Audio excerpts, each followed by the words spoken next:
Hola a todos los amigos de Filosofía Apuntes. Estamos nuevamente con la filosofía musulmana. Esta vez con los conocidos hermanos de la pureza. Fue una sociedad secreta de filósofos musulmanes en Basra, Irak. Fueron conocidos entre los siglos 9 y 10 y se llamaron los hermanos de la pureza, justamente como estamos hablando, y mantuvieron una posición filosófica muy cercana al ismailismo, por lo que se puede inferir el esoterismo, su visión aristotélica y neoplatónica del mundo. Así como lo pudimos ver con el filósofo Al-Razi en su oportunidad, los hermanos de la pureza intentarán obtener una nueva visión filosófica a partir de los filósofos griegos. Veamos entonces ¿qué nos puede decir esta interesante sociedad? Sin más preámbulo, vamos allá.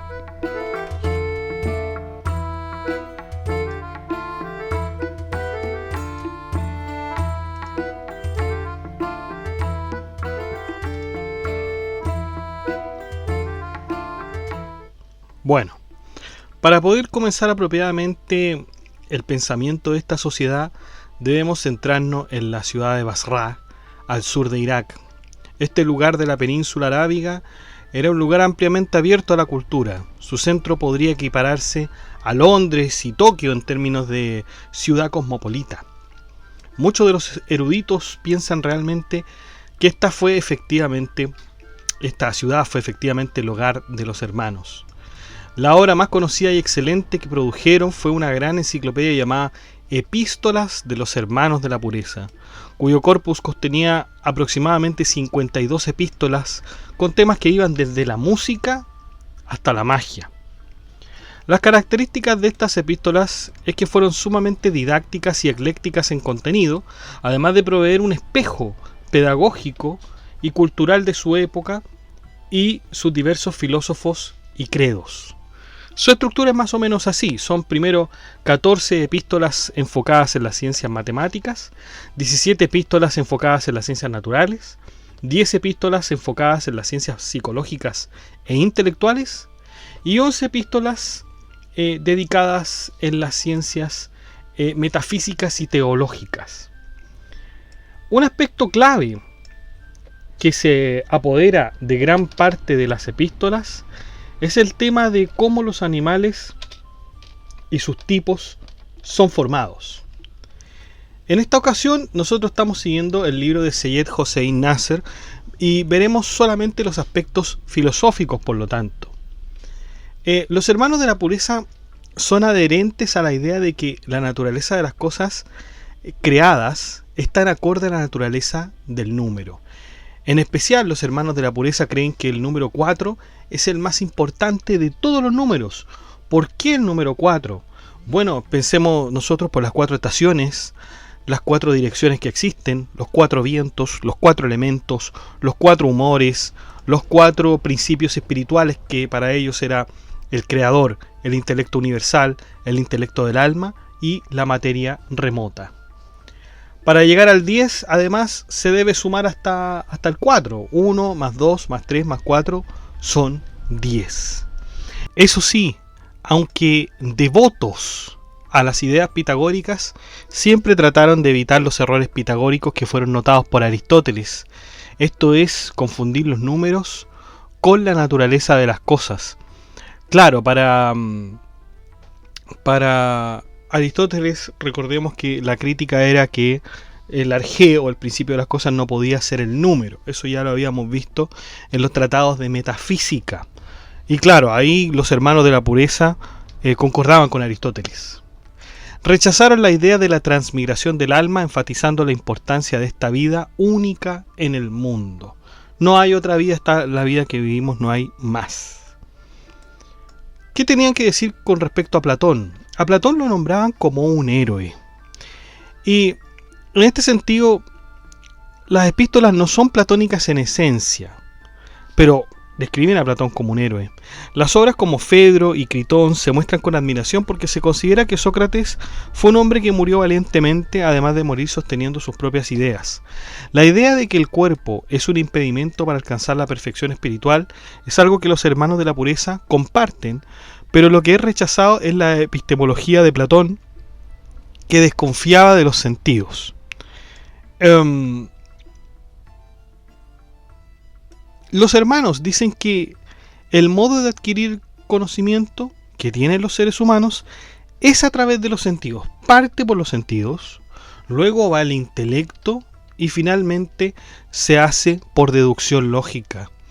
Pero nada de esto puede pasar, o sea, nada de esto puede desarrollarse, esto del intelecto y la deducción lógica, sin que los sentidos puedan saber nada. Los sentidos tienen que partir, igual que Aristóteles, ¿no? O sea, nada hay en la inteligencia sin que pase por los sentidos.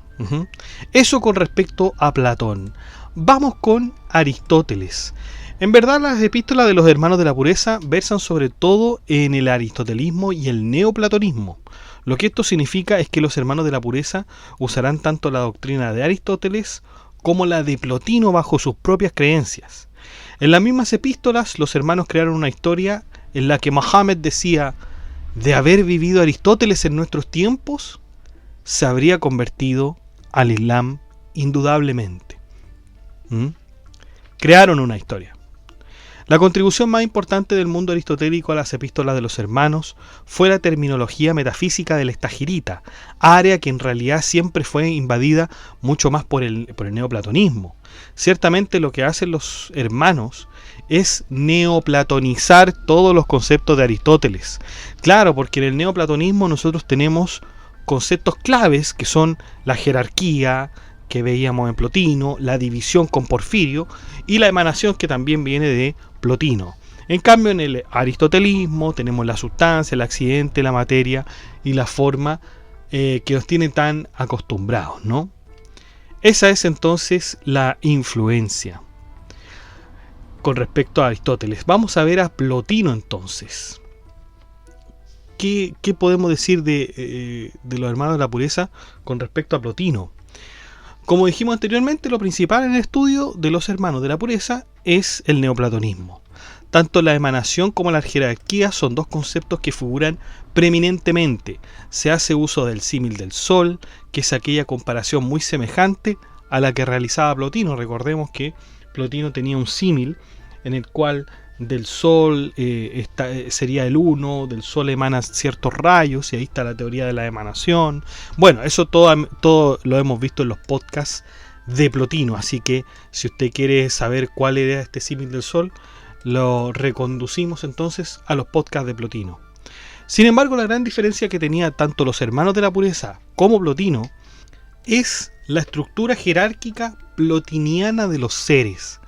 Si recordamos bien la estructura plotiniana de los seres, bueno, teníamos en primer lugar el uno, después estaba la inteligencia, estaba el alma, después teníamos el alma mundi, el alma en particular, y finalmente la materia.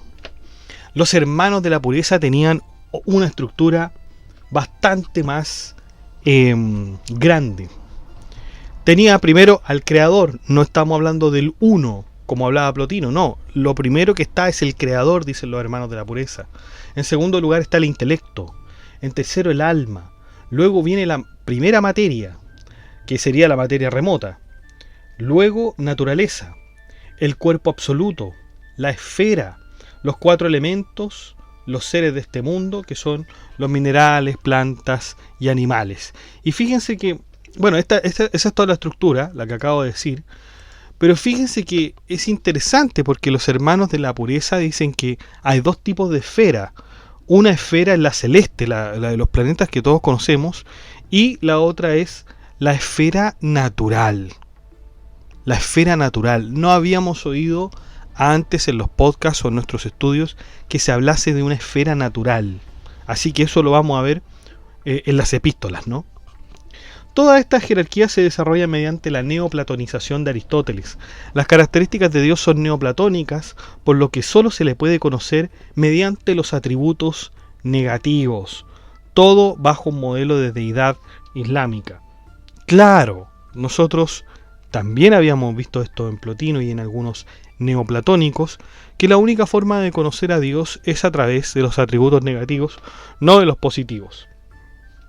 Este será uno de los sincretismos más destacables dentro de la filosofía del pensamiento islámico. Ahora bien, este no es un simple sincretismo que tiene como intención la acumulación de doctrinas dentro de un escrito, sino que más bien busca la purificación de la vida para que el hombre pueda ingresar al cielo islámico. Naturaleza doctrinal de los hermanos de la pureza. Seyyed Hossein Nasr, que es del libro que estamos siguiendo, se pregunta: ¿son verdaderos musulmanes los hermanos de la pureza?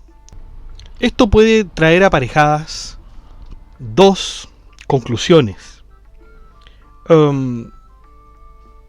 En primer lugar, son sabios musulmanes. Tienen una inmensa veneración por el conocimiento y la sabiduría, tal como Platón desprecia las cosas corporales, pero no los sentidos. Podrían ser llamados eclécticos, que a veces adhieren a posturas cristianas e indias, así como también matemáticas. Es decir, tratan de sacar lo mejor de cada filosofía y en base a eso forman un sistema propio. O son coleccionadores. Son coleccionadores de doctrinas que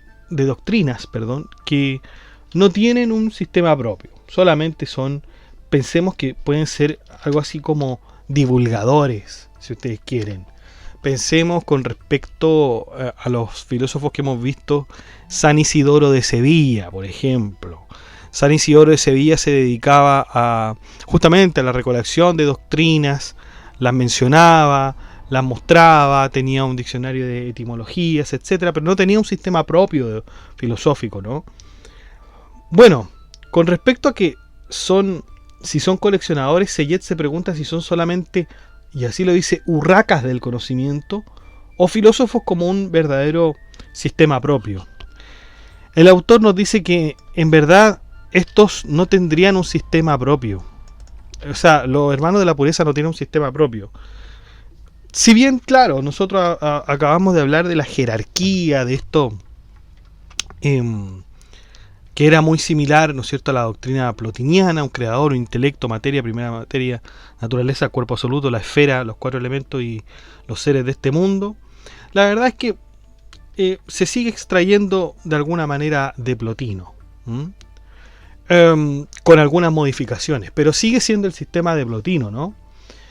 Entonces, es complicado decirlo, pero fíjense lo que nos dice Seyyed. Dice que en verdad los hermanos de la pureza, no tendrían un sistema propio. Pero es que ni Wittgenstein lo tenía. Ni Wittgenstein lo tenía, dice Seyyed. Sin embargo, su filosofía sí está apoyada por un marco filosófico y teológico importante. Debemos concluir que la filosofía de los hermanos de la pureza, que se ve respaldada por sus epístolas, encarna una filosofía neoplatónica en su base. Bien podríamos decir que esta es una consolidación del neoplatonismo en la filosofía islámica y que de alguna manera marca una frontera. En efecto, porque lo que vendrá después de esta filosofía serán aquellos musulmanes, filósofos musulmanes, que apoyan muchísimo más el aristotelismo que el platonismo, o que el neoplatonismo incluso, a excepción de algunos que se les opondrán. Claro, ¿qué estamos hablando cuando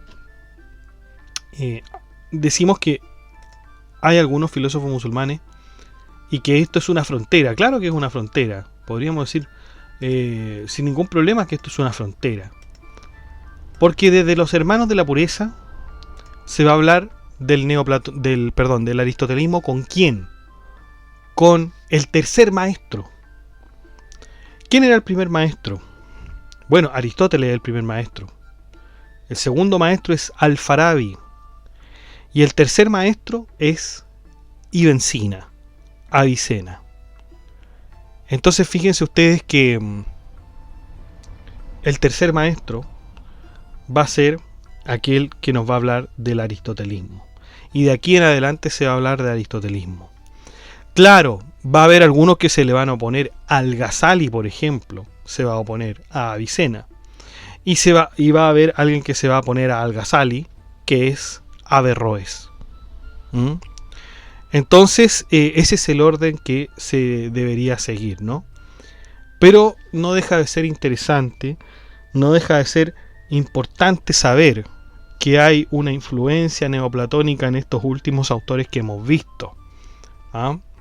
Lamentablemente, las epístolas todavía no han sido, por lo menos no han sido ubicadas por mí. Apenas las tenga y las empiece a leer, las vamos a ir analizando.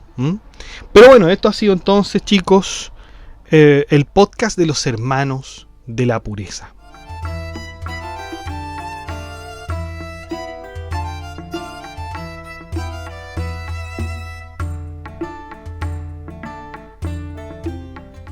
Bueno, chicos, eso ha sido todo. Muchas gracias por escuchar este podcast. Si le ha gustado, de like, comparta, suscríbase, acceda al blog que está en la descripción del podcast, haga su aporte en PayPal, en Patreon. Saludamos a nuestros mecenas romanos, que son Abstract Panicker y Emanuel Mendoza González, que ya disfrutan de los beneficios de ser mecenas romanos. Les mando un gran saludo y un abrazo. Muchas gracias, muchachos. También saludamos obviamente a nuestro mecenas medieval, que tiene los anticipos de los videos. Un saludo entonces para ti, Gab Welther, un abrazo también. Y bueno, ustedes también pueden ser miembros de Filosofía Apuntes de una manera muy fácil, ¿no? Ustedes ven el video, abajo hay un botón que dice unirse. Ustedes lo presionan y les van a aparecer ciertas membresías donde ustedes pueden escoger el precio. Está de los más variados precios, así que para que usted pueda ser miembro y colaborar con este proyecto educativo que versa sobre la filosofía. Que estén muy bien, cuídense, chao.